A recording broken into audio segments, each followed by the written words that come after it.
తెలంగాణ గడ్డపై ఇప్పుడు ఒకటే చర్చ. వెనుకబడిన వర్గాల రాజ్యాధికారం. ఉమ్మడి రాష్ట్రం నుంచి స్వరాష్ట్రం వరకు బీసీలను కేవలం ఓటు బ్యాంకుగానే వాడుకున్నాయి రాజకీయ పార్టీలు.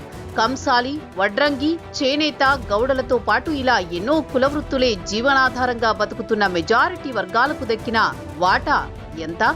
ఈ అన్యాయాన్ని ప్రశ్నించే గొంతుకగా, బీసీల కష్టాలను కళ్లారా చూసిన నాయకురాలిగా కల్వకుంట్ల కవిత ఇప్పుడు కొత్త చరిత్రకు శ్రీకారం చుడుతున్నారు. తిరుమల సాక్షిగా ఆమె సంకల్పం సిద్ధమైంది. బీసీల కోసం ఒక ప్రత్యేక రాజకీయ వేదిక తథ్యమనే సంకేతాలు వెలువడ్డాయి. కవిత కొత్త పార్టీ ఆవిర్భావానికి మార్గం సుగమమయ్యింది. పోరాట పటిమ.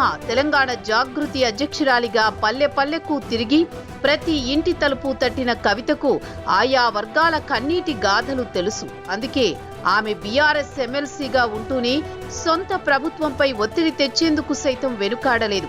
స్థానిక సంస్థలు, విద్యా, ఉద్యోగాల్లో బీసీలకు 42% రిజర్వేషన్లు కల్పించాలని కోరుతూ ఆమె బీఆర్ఎస్లోనే ఉంటూ చేపట్టిన 72 గంటల నిరాహార దీక్షకు సిద్ధమైందనే వార్తతో కాంగ్రెస్ ప్రభుత్వానికి ముచ్చెమటలు పోశాయి.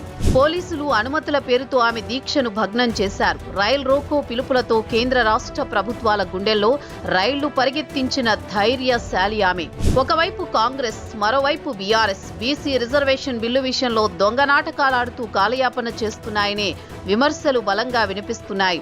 ఈ తరుణంలో బీసీల హక్కుల కోసం చట్టసభల్లోనూ వీధుల్లోనూ కోట్లాడుతున్న ఏకైక నాయకురాలు కవిత అనేది కాదనలేని సత్యం. ఇది కేవలం రాజకీయ పోరాటం కాదు, బీసీల ఆత్మ గౌరవ పోరాటమని ఆమె తేల్చి చెప్పేశారు.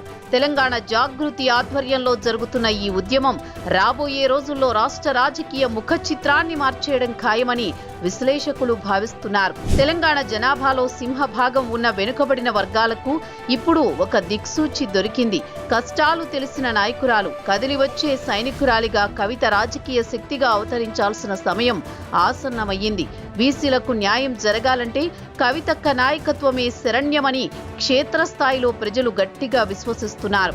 పార్టీలు ఏవైనా, సిద్ధాంతాలు ఏవైనా బీసీల భవిష్యత్తుకు భరోసా ఇచ్చే ఏకైక వేదిక కవిత పెట్టబోయే కొత్త పార్టీయేననే చర్చ సర్వత్రా జరుగుతోంది. అందుకే కవిత రావాలి, బీసీల తలరాతలు మార్చాలి, కవిత పార్టీ పెట్టడం ఎందుకు అనే వారికిదే సరైన సమాధానం.